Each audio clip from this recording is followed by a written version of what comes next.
All right, welcome back. Episode 4, Across the Bridge, just bridging the gap, talking life, talking sports, and everything more. What's good, Keezy?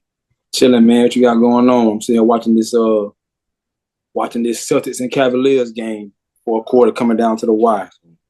Oh, who up? Celtics up by 4. 4 minutes left in the 5 minutes left in the fourth quarter. Good game. Word. I think it's gonna be the East Conference Finals, so it's a good game to see. Yeah, I'm actually excited to talk about basketball. A lot of things going on, but we got to start with the NFL. Word. So it's a big week. It's actually the final week of the NFL season. We got the Super Bowl. I'll call it the Super Bowl champs. The Chiefs playing the Philadelphia Eagles. But before we get there, it's in a big time city, man, New Orleans. Have you ever been? Nah, man, I never been, man. I love everything about New Orleans from what I've seen. I ain't never been to the city. Well, One yeah, day that's what I I go, wanted to go ahead, go go ahead. ahead. And I was just saying, one day I hope I go. I got family. My people, them, they go all the time. I just be too busy Word. to even go with them. I definitely want to go get some of them food, some of them beignets and all that there. You know what I'm saying? I want to eat food. Really eat honey with you. Yeah, I just wanted to shout out the city, to be honest, real quick before we get into the actual Super Bowl. So when you think about New Orleans, what are the top 3 things you think about? Cash money and no limit. I'm a hip hop baby. I think about New Orleans. Them is the specifically Cash Money. That's what drew me into rap when I was a kid. Lil Wayne, Hot Boy. I remember sitting there the first time I seen the Hot video. At my grandma's house. I was mesmerized. I'm just sitting there, you know what I'm saying, just eating it all up. So New Orleans, me, it's the music, um, the women, the twerk capital of the world, keeping it 100, which is twerk capital. They got beautiful women, accents, Okay. and just the whole culture down there. The Mardi Gras, the second lines, the what is it, Canal Street, what it is, whatever that street is, the main street, everybody be on, Bourbon. Bourbon Street and all that there. You know, the Saints, they love their football team, they love the Saints. They don't really care about Pelicans too much, I'm seeing like, but you know, New Orleans one of them places. I rode through there one time and looked around, but I ain't never been in experience. And out of all the hotbed cities in the country, that's why I definitely want to visit for real. Word. What about you? Twerk capital? Is that what I heard? It's twerk capital, man. The women start that bounce music start popping up, man, and they start doing their thing. It's a wrap, boy. It's a So wrap. not Miami. Nah, not Miami. Nah, No? Miami. Okay. Nah. Okay. I don't know if I ever heard that. Um, but I could understand. But yeah, when I think about New Orleans, it's definitely a place I have to go. I haven't been. My dad, he talked a lot about New Orleans and how I should go. My homie Lee, he talked about how I should go. And I mean, it's always been a mecca in my Right, mind when I think about spots in the United States, right. probably even the world. But yeah, when I think about 3 things that really remind me or make me think about New Orleans, number one, you just mentioned was music, Cash Money, Young Money. You got Hot Boys. You got one of my, if not my favorite artist, Currency. Currency word. Hospital. Currency influenced me a lot and put me on to New Orleans in a different way growing up. So that's somebody I definitely want to check out his store and just check out a lot of things I heard in his music when it comes to New Orleans. So music is definitely at the top. I want to say 400 Degrees is the first album I ever bought. So thinking about Lil Wayne, and I remember where I bought it too, Target off of Monument, that one behind Regency. That's probably the oldest one in the city. It's the worst one Man, in the city too. I can remember that day, man. It's crazy. But yeah, I bought 400 Degrees from that Target around Regency off It's crazy Monument, you say man. that because I bought the Block is Hot from the Walmart on Mirror. It used to be on Okay. Mirror. I bought the Block is Hot from there. Melrose. I Yeah, I was, was all up and through them parts, boy. mm-hmm. That's But right. So music for sure. That's New Orleans off top. I've never been to New Orleans, of course, so I haven't tasted the food from there. But every time I'm at a restaurant or wherever, man, and I see New Orleans inspired, or I think about gumbo, I think about jambalaya or Creole or just anything with that type of spirit, I always want to check it out. So I can only imagine if I get to go down there or when I go down there, I'll definitely eat I be all day. I be wondering for myself. You know, I don't eat pork and shellfish, and I'm like, dang, what am I going? I'm gonna have to eat the sweets. I'm gonna have to eat the like I said, the beignets and all that. You know what I'm saying? Now, if this was Yeah. 15 years ago, shoot, I come by 15 pounds here, freshman 15 type time for real. You know what I'm saying? So you done eating meat altogether? No, I don't eat pork and like shellfish and stuff. You know what I'm saying? I Okay. eat meat. I just had some salmon. That's what I got itis right now. I had some salmon tacos right now, fresh off the cast iron, boy. Busting. So you're not juicy crabbing it. No, hell no. That's I'm getting chicken wings and drinking. I ain't doing that. No, I ain't doing that. Nothing. Hey, For real. Give me some of them drinks. For real. hey, juicy crab used to show up on my statement too much, boy. For real. My wife was always in that mode. For I real. was like, good Look, gosh. it's But so yeah, many of them food, down here. So many of them. huh? There's so many of them down here. They love me. So many of them down here. That's Hey, I don't eat nothing where I gotta put a trash bag on to eat, man. I'm good on all of yeah. I that. forgot what the trash bag gonna eat. That greasy butter and all that nonsense. I'm good. They be wild. They be wild. So so yeah, food, man, that's definitely second. Third, honestly, is Katrina. Mm. So I always think about how monumental that year was, man. Like a lot went on that 2004, 2005 year. I remember all the hurricanes that came through, how we was off school.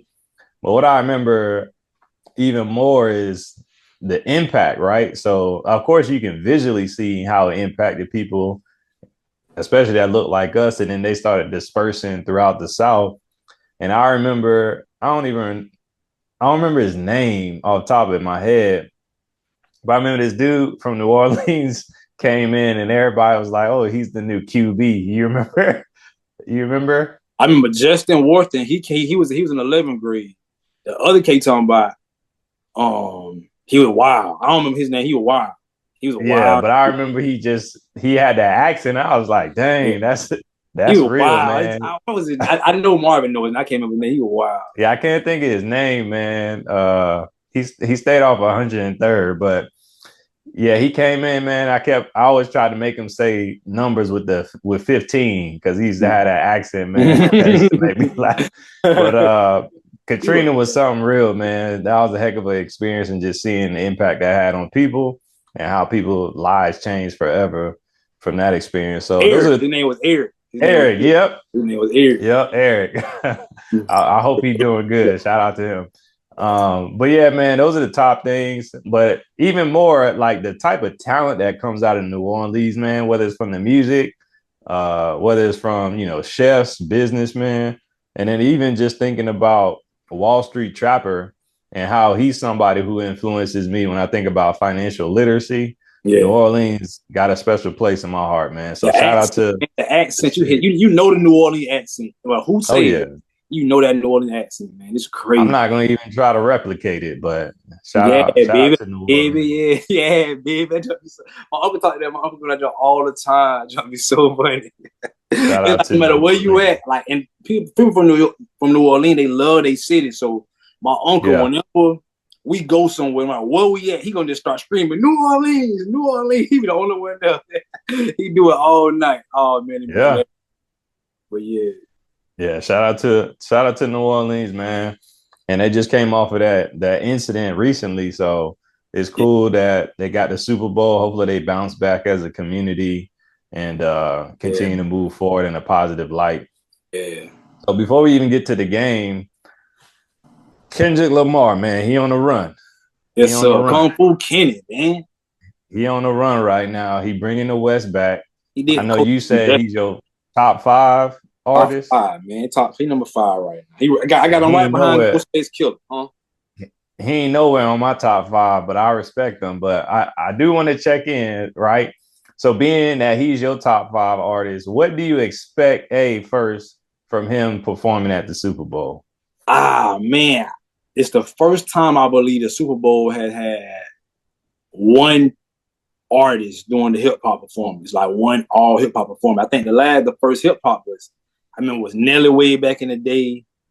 Nelly.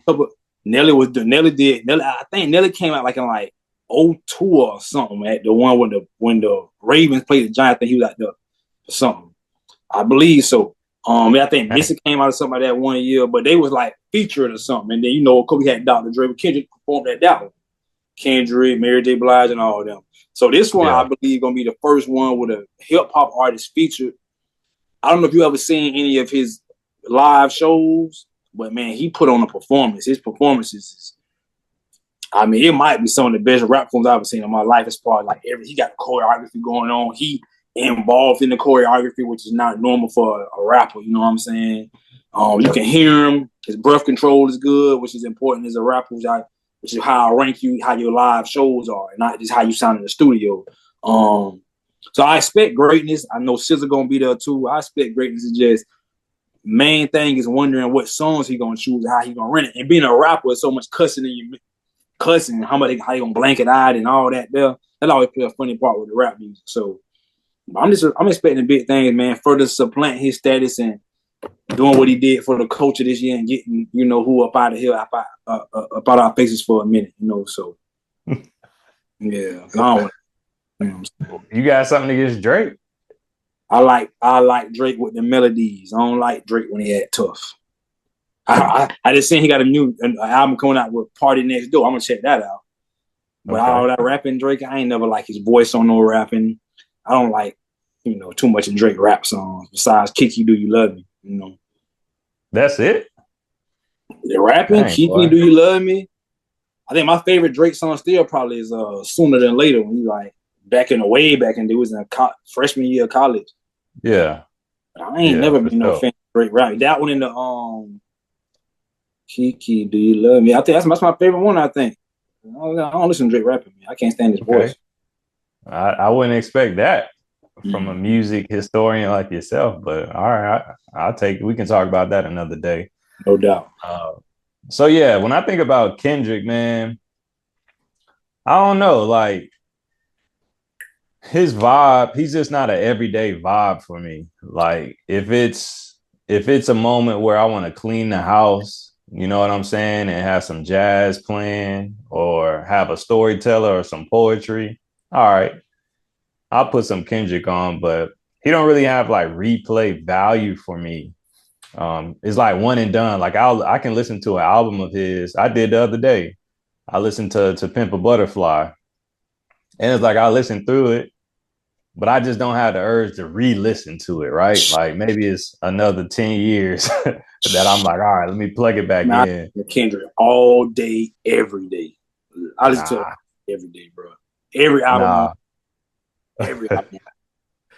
I like he fit my vibe. The person I am, we talking about his albums, bro. The reason him my top 5 because his albums, each one he put out, they speak to where I'm at in my life. As far as my growth, who I am as a man, it's kind of like the stuff. It's like every album he say something, I'd be like, bro, we kind of like on the same type of time. So he be on, especially on Damn. He was, you know what I'm saying? Damn, to Pimp Butterfly was just like the evolution of a man type in the spiritual radical, which is why I'm at, you know what I'm saying, about who know me. How about right? So I agree. Like I like his music. He on that type of time. I like that. It just don't be something I want to hear all the time or replay value. I do like Damn. That's one of my. I like Damn. I like Good Kid, Mad City. If I'm saying it, the album title right. So those ones for sure. I think they have like 3 or 4 hits where it's like, all right. And then you got the storytelling, and then you got the motivation, you got the poetry, you got the animation. Like he brings visualization to his music. You know what I'm saying? Like I can visualize what's happening. But yeah, man, I expect a great performance. I expect him to go all out. I expect a lot of special guests. I'm not sure what songs he'll play, but I do expect they not like us to either close it out or probably kick it off. Yeah, I'm not sure. he got to do one of them. He got to either end it or finish it. I mean, started or finish it. You know, Yeah. you seen But last night he I'm won the excited. Grammys, right? Huh? You seen he won the Grammys for the song last night. I mean, Yeah, he Sunday. won like 5. He He won won, like 5 of them bruh. things. He won, bruh. A diss song won the song of the year and the record of the year. That's crazy. You know what I'm saying? So I was like, I thought it'd just be rap, but nothing. They really trying to get Drake up out of there, piss Drake off one. That's crazy. That's crazy to me. And they say he had on a Canadian. They say like when you wear a jean fit, people been saying that that's a Canadian tuxedo. So I'm just like, he petty. I like that too. So I'm all for it. Well, we'll see what happened with Drake. He always got something up his sleeve, so I won't be surprised if he come back. But Kendrick on top right now. So shout out to Kendrick. Shout out to the West Coast.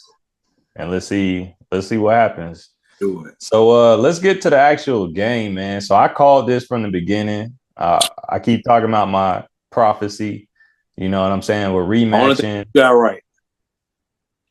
Nah. Yeah. Check the tape. It is. Check the tape. I'm gonna go ahead. So we got Patrick Mahomes, the Chiefs. We got Philadelphia, Jalen Hurts. Tell me who you think gonna win and why. I think I'm going with the Eagles, man. And this is gonna be wild, right? Let me put something that's wild to me, right? Pat Mahomes got 3 Super Bowls. If he do beat the Eagles, do you realize all 4 championships only get 2 teams, the same 2 teams? 49ers and the Eagles. That'd be wild. But I'm going Eagles, man. Eagles got the #1 defense, and they got the better running game. Defense and running game is old school football. The last time they played them, they had them at the end of the game. I think the Chiefs were a better team back then, and I think the Eagles are a better team now. Once again, how I told you, in that season, Pat Mahomes was playing out of his mind. He was playing a whole lot better. I think the Eagles are a much better coach team. Not in the Chiefs. I'm saying a much better coach team than they were in that last game. I don't mean they better coach than the Chiefs. Okay. I'm just saying all right, yeah, I think they're coaching the 49ers and they better coaching they was last time. I think the best player on the field offensively is Saquon Barkley this year. I don't think it's Pat Mahomes. And the way I think they'll beat them, they have to get pressure off the edge. They have to, them edge rushers. The Buccaneers showed that one season. To beat him, and I think the Bengals did the same thing. To beat Pat Mahomes, you got to hurry him up. If you come off that edge, he's going to make mistakes. Like you mentioned last time, they don't really do a lot of deep stuff. There's a lot of dinking, dunking, efficiency down the field. You speed them up, you can hurry up and get them off their spots. I think their middle linebacker going to do a good job or a better job than most in at least being around Kelsey and not letting him dominate the game. I think we'll find out very early, though, who's going to win this game. It ain't going to take long. It ain't going to take long to find out who's going to win this game because if the Eagles do come out bull driving around, you got to put the ball in Jalen Hurts' hands. They can't run that ball. That ain't going to bode well for them. But I'm believing, man, they're going to run that ball. I think they got the better playmakers on the outside. It's just, can they beat the greatness? The greatness of the Chiefs, Pat Mahomes, Andy Reid, Chris Jones. Can they beat them boys? I think they can this year. So I know you're going with the Chiefs, so go ahead and let me hear you. I just want to make sure. So you said the Eagles are a better coach team, as in they improved individual as a team, but they're not better than the Chiefs. Is that correct? They're not a better coach team than the Chiefs. I'm saying they're a better coach team than they were last time they played in the Super Bowl. And I think they're a better coach team than the 49ers. That's what I'm saying. And what does that have to do with this game? Because coaching, Andy Reid coaches excellent games. Sometimes in these games that we see when it comes to the great teams and the great players, sometimes it comes down to coaching. If you remember the Falcons when they lost to the Patriots, when the Seahawks lost to the Patriots, sometimes it comes down to coaches getting in the way. I don't think the coach of the Eagles is not hard. It's get a ball to Saquon Barkley, and when you got to put the ball in, I think even Jalen Hurts had it. He said he was like, man, the coach let me go. He said it in the chat. He's like, man, the coach let me play. He wasn't trying to hamstring me. Let these boys go. You got to go deep. You can't be trying to play chess with these boys, man. Go for it all. Because it's just the Chiefs, man. Like like I say, I believe Pat Mahomes strike fear in people. So you guys, you gotta go come punch them in the mouth early, man. Punch them in the mouth early and keep your foot on their neck. If they come out there bull jobbing around. Hey man, the Chiefs are a great team, special teams, defense and offense. So it's gonna be all hands on deck, and I think the Eagles can do it for real. Simply because of Saquon Barkley. Yeah, all I'm hearing you saying is how great Kansas City is. So I'm confused, but that's normal for you. So let me go ahead and just let you know why Kansas City is going to win this game. So first and foremost, they got Patrick Mahomes. Patrick Mahomes, all he does is win, right? So it don't matter who on the team. It don't matter who the coach is. It don't matter none of that. Patrick Mahomes, when he step onto that field, he going to get it done. But then you add, like you're saying, right? They got a great special teams. They have a great defense, right? They have DeAndre Hopkins at wide receiver. They have Pacheco. I think he one of the hardest running backs I've ever seen in my life. Hard run. I love him. That dude run hard all game, man. I love him running back. You got Pacheco. You got Travis Kelce. You know what I'm saying? Like you said, the number one receiver on the team. People don't seem to want to stick him. So you got Travis Kelce going to show up. You got Andy Reid who's going to scheme a game, right? So you talk about Saquon Barkley being the difference 100%, but you talk about the greatness of the coaching staff of Kansas City, right? Who's the defensive coordinator? You were saying the Jaguars should have picked up Steven Spagnuolo. So now all of a sudden this week he ain't gonna be great. He ain't gonna scheme up to stop Saquon Barkley. He been there though. He been there. Okay. It ain't like they blew out nobody in the Super Bowl, bro. Super Bowl be close. So I'm just saying everything you've been saying all season, all last couple of weeks. Now all of a sudden the Eagles. So I'm just using your points against you. So Steve Spagnuolo, he gonna isolate and cancel out Saquon Barkley. You got Patrick Mahomes, who will cancel out Jalen Hurts. You have Chris Jones, that you said make a dominant play and been the one stopping everything on defense, right? So I'm just trying to understand how you see in the Eagles, but let me keep going. So on the flip side, right, the Eagles have the number one defense. Do you also know who the youngest defense in the NFL is? Mm-hmm. The Philadelphia Eagles. Okay. The average age on the Philadelphia Eagles is 25. So you're talking about a team that is great, right? They got a lot of them Georgia boys. They did get Quinyon Mitchell, one of them top cornerbacks, running the 4-3. They do have a nice team. I'm not going to deny it, right? Philadelphia Eagles, that's why they're there. That's why I expected them to get there. But now you're talking about the Super Bowl. Now you're talking about routines have changed, right? You have 2 weeks between the last game you played. You're going against a team that has Andy Reid, Steve Spagnuolo, top coaches that are able to just prepare and scheme up and manipulate defenses, right? Manipulate one-on-ones, figure out the right situation. And then you have a quarterback who, no matter what the play is called, will figure out how to win the game. So when I think about this game, I think it'll be a close one. I think it'll come down to the fourth quarter, but that just means it's a recipe for Patrick Mahomes to win the game. And if I had to put all my money on someone in the NFL, it's going to be Patrick Mahomes, and it'll be the Kansas City Chiefs.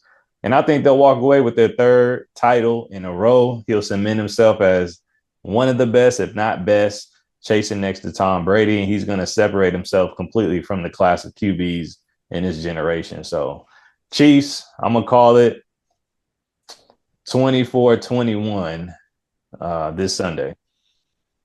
24-21. I'm going high. I'm going higher than that. I'm going 34. I'm going 34-31. I'm going. They put some points on the board.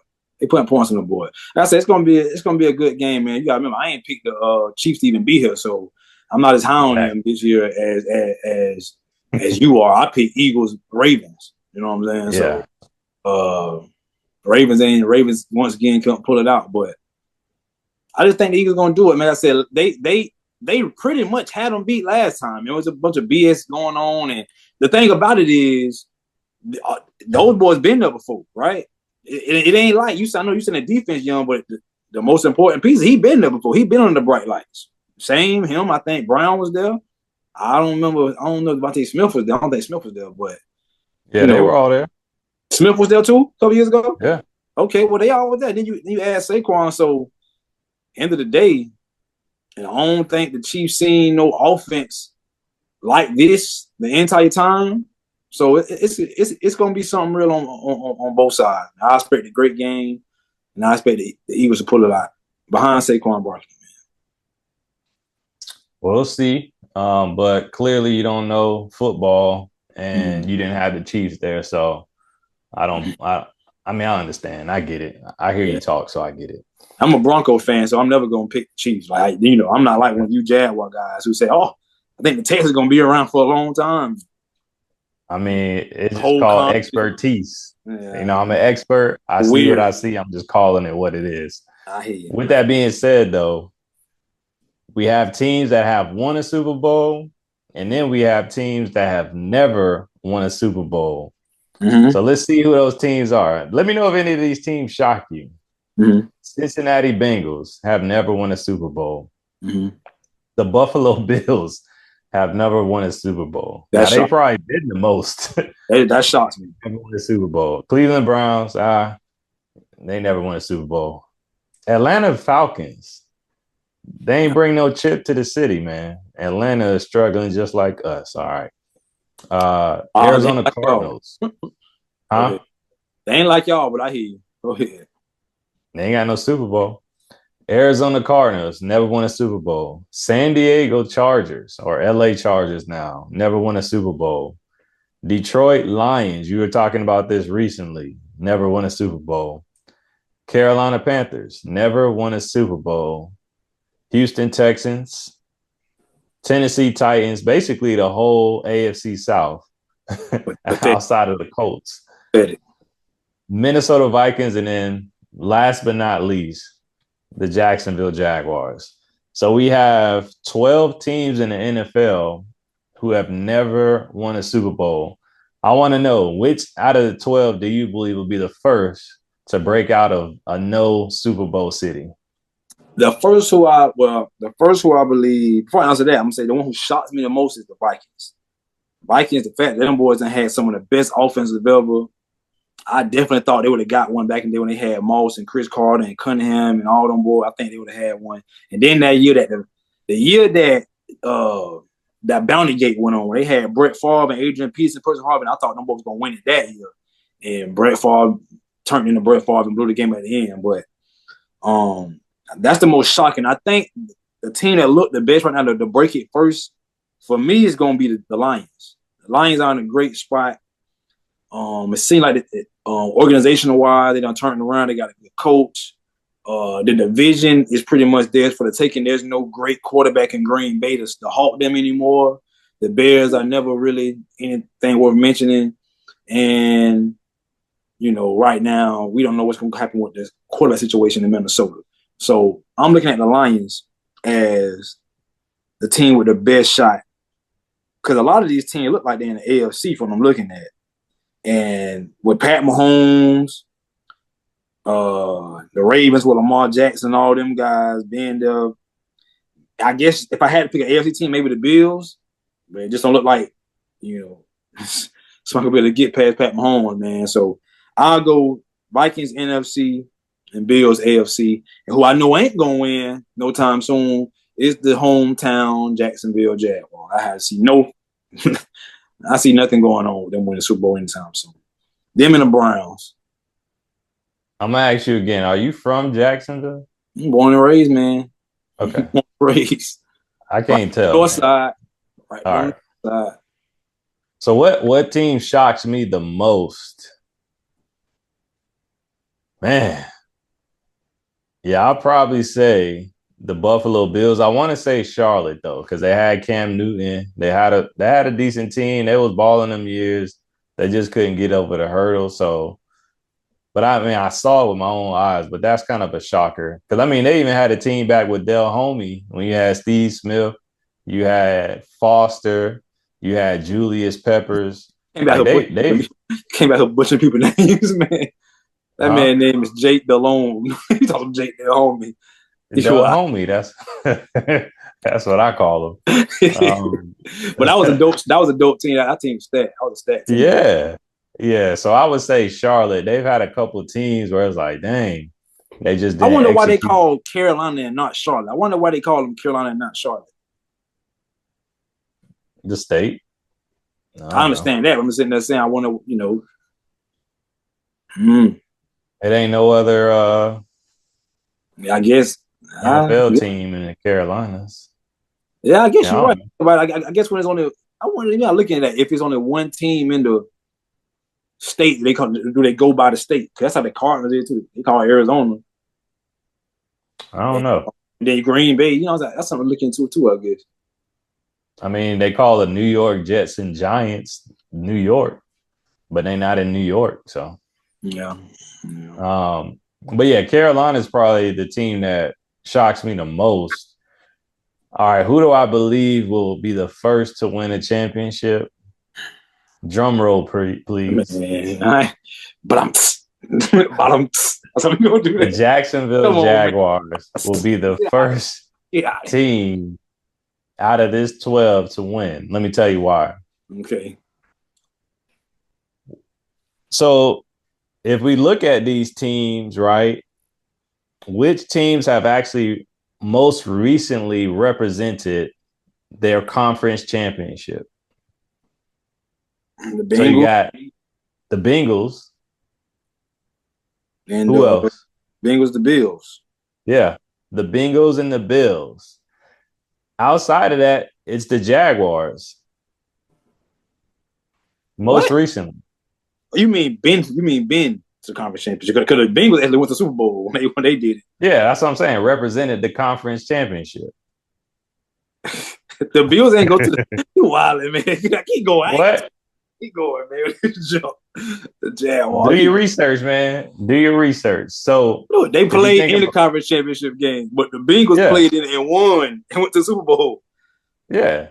Well, I'm saying we came up against the two teams we came up against were the Kansas City Chiefs, the GOATs, right? Patrick Mahomes and the Patriots. Right. So that's understandable to have that on your resume. 2 losses that prevent you from going to the Super Bowl against those 2 teams. It makes sense. But as we move forward, right, you have a new coach that just came into the building who's changing the landscape when it comes to leadership.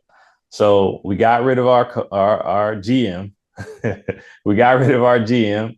So now that opens up an opportunity for leadership to come in, really understand the team, build a culture. We got a QB in Trevor Lawrence, who now has an offensive coordinator, again, that revitalized Baker Mayfield's career. So I just imagine that with the opportunity for Trevor Lawrence to improve, for us to actually develop an offense, maintain a strong defense, and have new leadership leading, which we're going to get into this when it gets to the NBA, but leadership is so important. I believe we have the right mindset for leadership. And the main reason why is because they just hired Tony Baselli as the assistant vice president of football operations. If you know anything about Tony Baselli, Hall of Famer, he's a baller. He's the first pick in Jaguar history, so he understands the city. I don't get why you're laughing. It's prophetic, man. So you're not going to understand it today. But everybody who's from Jacksonville, right. I know you feel me. All right. Look at these other teams. And it's straightforward, man. So if I had to tell you the team that's going to break out of these 12, it's going to be the Jacksonville Jaguars. We're going to get a Super Bowl in the next 5 years. Okay. All right, man. We got no rebuttal. I do want to talk about Tony Baselli. Yeah. I don't know what exactly the executive of the vice president person, what is his title? What is his title? Vice president of football operations. I don't know what actually that person does. Is what Tom Coughlin did when he came in 2017. Okay. I think this is Tony Baselli's first gig, right? First time doing anything like this, correct? With a title. Right. It's I would say that's a smart move. Have they hired GM yet? Not yet. He'll help in that search as well. Okay. I mean, I guess that's a good move in the sense of for the city that has the root for. Tony Baselli coming in. Hopefully he helped them pick some offensive linemen that can actually protect the damn quarterbacks. So that's all. I don't want to spend too much time on the Jaguars. So yeah, that's all good. I mean, we'll talk about them in due time because, like I said, we will. Things are turning around. Turning around. Turn around. And I look forward to seeing what happens this season. So shout out to the Jaguars and the moves they're making. Let's go. Shout out to the Jaguars. They turning awesome, man. Yeah, man, it's about to happen. So football, is coming to a close. We'll wrap up the season, of course, this Sunday. But man, did the NBA make a splash this week? Did what they needed to do. I think it was just right on time, man. This is a right on time move. We've been talking about how the NBA has been a terrible product. Nobody really cares to talk about them. And boom, out of nowhere, you get Luka Doncic traded from the Dallas Mavericks for Anthony Davis. A couple other aspects involved with the trades, but those are the two that stand out. So now you have Anthony Davis playing in Dallas and Luka Doncic playing in Los Angeles. Right. What was your initial thoughts about the trade, and what do you think about the impact on the league moving forward? My initial thoughts was, I'm talking about time I read, I was like, I can finally dust off my Lakers jersey and bring it back out in a few years. Once they get LeBron James up out of here, I was hoping the next trade was him and Bronny getting shipped anywhere except being in Lakers, because I want him up out of there. We need Lakers and not Fakers, so we need to get him up out of there. So I was originally happy about it until I started reading things that I didn't necessarily know about Luka. Being that, like you said, that basketball is such a terrible product, I was only watching during the postseason. This is the first time in years I've watched actually in the regular season. So I didn't know about his condition and how out of shape he'd be. And being a Laker fan, understanding it's the land of the stars and understand how we had Shaq, the Lakers is the last place you want to be when it comes to being held accountable for your actions. If you're a superstar, they're not going to make Luka lose no weight. The talking points they're using now is that they're hoping LeBron to do it. LeBron can get him in, that's one thing I think maybe LeBron can do. Hey, man, we can get him in shape, cool. But they're saying this dude is 260 pounds, 270 pounds. And that's the reason he's not playing right now. He's not going to be back until after the All-Star break. Supposedly, that's how the Mavericks had him. But it shows you the politics, man, at the end of the day, because it don't make no sense. It just don't make any sense for the Mavericks to make this move when you just went to the finals. As far as your future is concerned, I do believe in the short term that they can bounce back, and they probably are one of the top 3 teams right now on paper in the Western Conference, and Anthony Davis, and put him back at the 4. The Lakers, they're not going nowhere at all. I'm watching them right now against the Clippers. They don't have nobody in that back line to stop anybody. You got a guy who doesn't play defense at all in Luka Doncic. Then you got LeBron, who just pretty much too old to play any type of defense consistently right now, and a bunch of young people. So it's definitely a move for the future for them. But I think it might backfire, to be honest, man. I think it might end up backfiring on the Lakers because Luka can opt out and not re-sign, and then you got Jokic coming up, and that's the whisper for years being that they want to get them two together, and if that happened, it's a wrap for the league for a while. So to wrap it up, man, not to talk too much about it, the Mavericks, I think they look good. I wouldn't be surprised at this point if the Mavericks in the Western Conference Finals again, even in the finals again. This is a chance for Kyrie to show that he's grown as a leader, because he hasn't done a good job being a leader, at the number 1 leader in his career. AD healthy, probably the best. He's definitely the best defensive big man in the league. So we're going to see.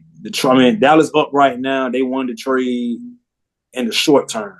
But long haul, if Luka stayed, Lakers end up for the long haul. He's 6 years younger than AD, so.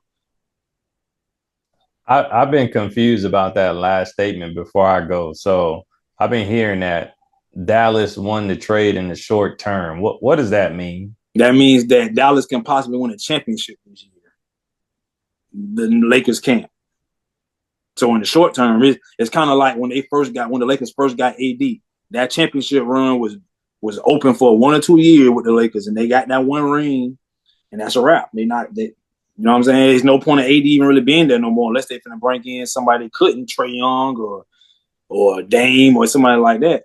So in the short term, Dallas could be right back in the finals again this year and possibly win it. I think that's such an interesting take. They just got somebody else too. They just got Caleb Martin, the little shooter who played for the Heat a few years ago. So they had bench there. So they going for it. They going for the chip right now. Yeah, I don't see how they're a winner short term or long term. Now, do I think they have a good team? Yeah, right. Like they have a complete team: point guard, shooting guard, small forward, power forward, center, some backups. So yeah, I mean they have a team, but as far as it being, oh, now they're a Super Bowl contender or a championship contender, I don't see that.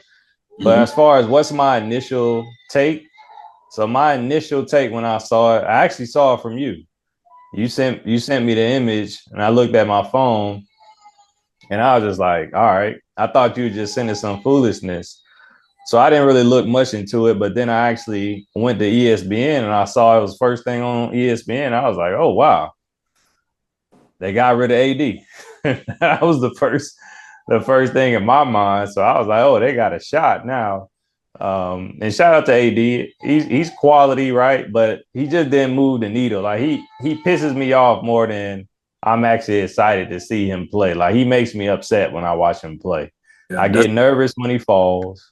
I expect him to do more. Fans say. What? That's what LeBron James fans like to say. Go ahead, I'm listening. Okay.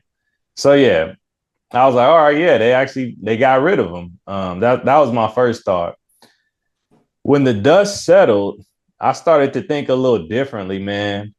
So first and foremost, this is what the NBA needed. So again, NBA over the past, year or two, common theme has just been, oh, the NBA slipping. Oh, players aren't playing. Oh, the ratings are down, right? That's terrible product. That's the bubble. So with that being said, it started to make me think like, all right, well, what will spark the NBA? Well, trading superstars, right? Switching up the teams, creating storylines. So that was something that this did immediately. And this is during Super Bowl week. So I haven't heard anything about the Super Bowl, right? Right. Like everything is focused on two players who are not even playing. Right. So shout out to the NBA being able to create a storyline, being able to create interest. And now I'm actually intrigued to watch a game. Yep. Right. So I haven't been intrigued to watch any game. You said you were watching Cleveland and Boston. I didn't even care. Right. But I am now interested, again, coming back from All-Star Weekend. That's usually when I start watching NBA games anyway. But I think this will be really interesting, especially to see what else can possibly happen at the trade deadline to really see what shifts the NBA and puts it into the spotlight as it comes in or comes down to the playoffs. So, number one, I think it really changed and shifted the narrative around the NBA real time and an opportunity for them to capture this momentum going into the playoffs. Number two, I had to think about, all right, who's willing to pull this off, right? Who was the individual that actually made this happen? The individual's name was the Dallas GM, right? So Nico Harrison, right, if I'm not mistaken. Nico Harrison. Have you ever heard of Nico Harrison? Not before 2 nights ago. I've done my studies on him and find out, why he had the cojones to pull this move off. So let's introduce who Nico Harrison is, right? So I had no idea who he was. So I did a little research. He went to Montana State University. That's where he played basketball, 93 to 96. Mm-hmm. So what does that tell you? He's a dude who grew up in the 90s. So he has a different mindset, right? So you talk about the mindset that needs to come back into the NBA or into sports or into men in general, right? So he's somebody who grew up in the 90s, somebody who played basketball in the 90s. So that's one perspective. Two, He was All-American in his league, helped them get them to the tournament, and he was known as the top defensive player at the time. So I bring you back to what I was talking about with Jimmy Butler. In the way you grow up, right? And the way you're raised is how you view the world. So transition to right now, being a leader, having a defensive mindset based on how you play ball, and then getting your team to the NBA finals. And what's the one thing everybody says? Oh, Luka's getting dominated on defense, or they're picking him apart on defense, right? That was the reason why they lost that game, because they couldn't match up defensively. So you have a GM who understands that, and he's from the 90s where he grew up with the as a Nike executive, right? He transitioned to Nike. He grew up with the Kobe Bryants. So he had a deep relationship with Rob or Pelinka from out of the GM for the Lakers, right? So you have these relationships, you have these mindsets, and then you have the real reality of the situation to say, hey, this is the culture I want. This is the type of team that I want to build. What do I have to do to evolve that and create that opportunity? It's getting rid of the liability. And that was Luka Doncic. Is he 25? Yes. Is he a superstar? Yes. But the team that he wanted to create, the culture that he wanted to create based on what he's known for and the people he's been around, Luka didn't fit that description. AD did. So when you think about the opportunity to say, hey, I can get rid of Luka and bring back somebody who actually fits the type of culture that I want to build, the type of defensive minded team that I want to build, and AD can still drop 20, 30, or 40 on a given night. So I think that is something that we should really pay attention to, is the actual individual behind the move and the mindset, because I think that is now going to shift the landscape of the NBA, because you have somebody who says, I know what type of team I want to build. And if my superstar is a liability, I can get rid of him.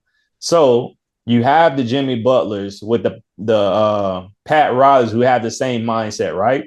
I'll get rid of you, you know what I'm saying? Or I'll fine you, or I'll suspend you, right? So now you've seen a domino effect that I think will continue to turn into a domino effect where you won't get the Bradley Bills who become max players, right, and a no trade clause. right. You won't get Jason Tatum and Brown, they got lucky where they're at. But I think there's going to be now a separation of who people really consider untouchable, right? The KDs, the LeBrons, He on it. They talking about he can get traded.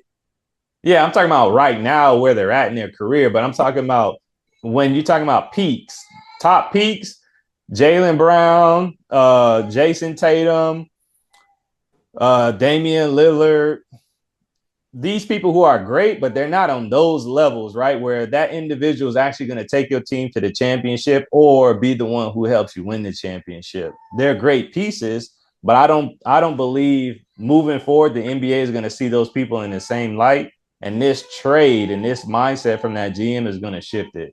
So that's my overall takeaway moving forward. I think the landscape of the NBA is going to change. I think these max contracts is going to change, and the way people do business as far as trading players and player empowerment, I think that's over with this recent trade. It's over. I'm happy for it, so I'm sick of it. Yeah, out of here. So we'll see what happens. As far as who I think won the trade, the Lakers, clearly. Anthony Davis. I like Anthony Davis.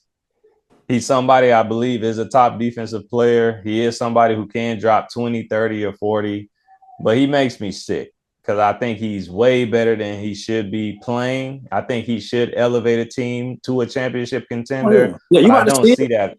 You about to see it. You about to see it. I hope so. I hope so, man. For real. I really hope so. But we'll see, man.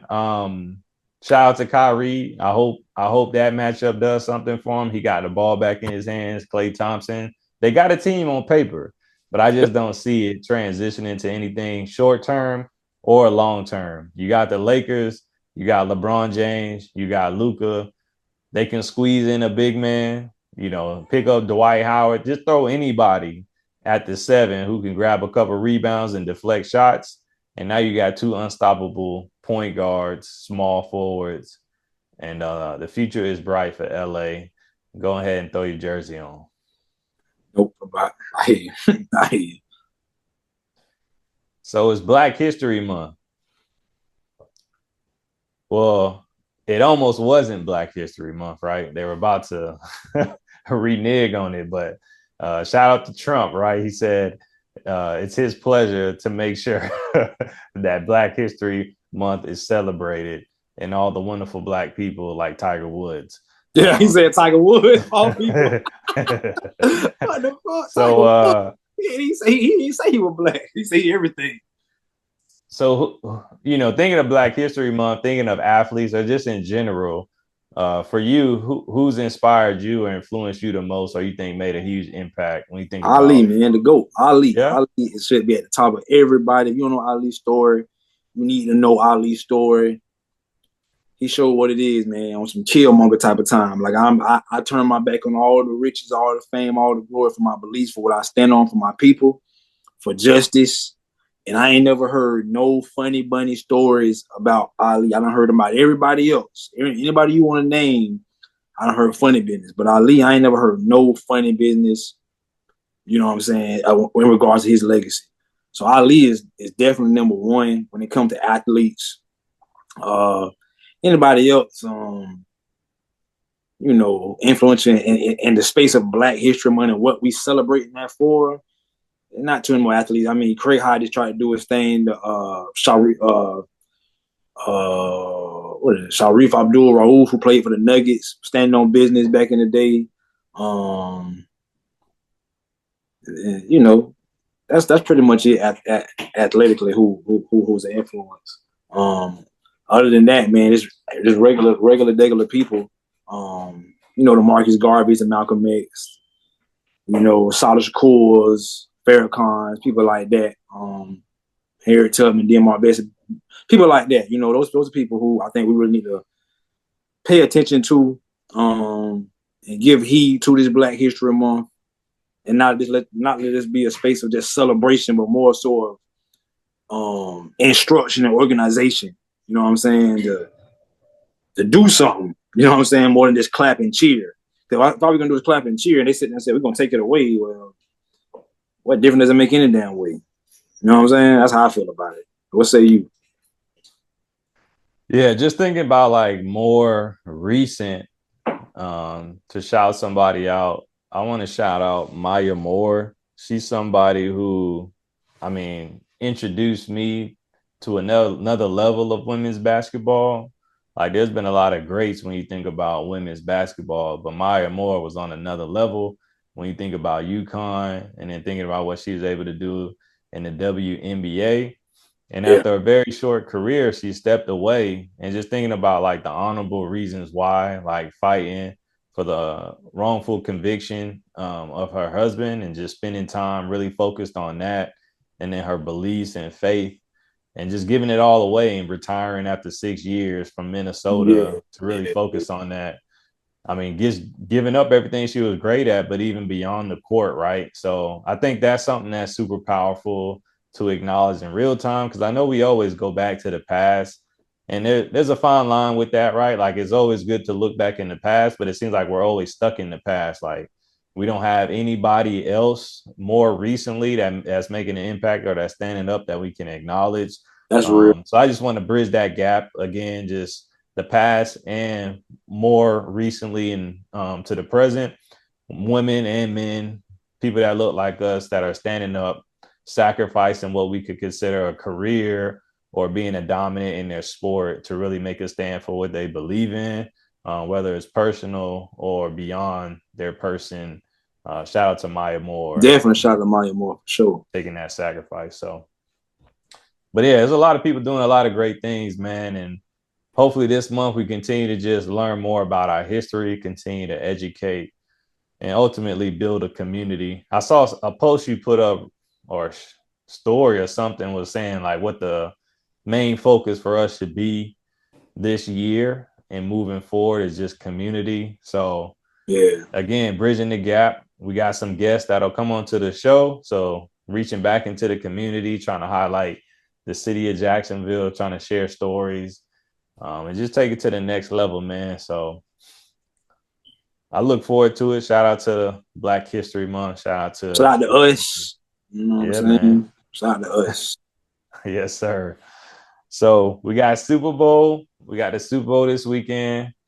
We got the big trades in the NBA deadline coming up. We got Kendrick Lamar performing. I hope he shuts it down. I look forward to seeing how that turns out. We ain't What's the do. top? What? What was you gonna say? I was gonna say, what song do you look forward the That's what I most think to him sit there as you, performing? because I know you said the top 10 songs. So I wrote down 10 songs I wanted him to perform. Not that I think he's gonna perform, it's what I want to hear, right? He might not choose. I definitely wanted him perform the Black of the Berry off Pimp a Butterfly, King Kunta off Pimp a Butterfly, Money Trees off the Good Kid. I want to hear DNA, of course, Not Like Us. I want to hear Backstreet Freestyle. I think that'll go off in that stadium with the noise. Squabble Up, TV Off, All Right, and I want to hear Triple X on off the Damn album. Those are 10.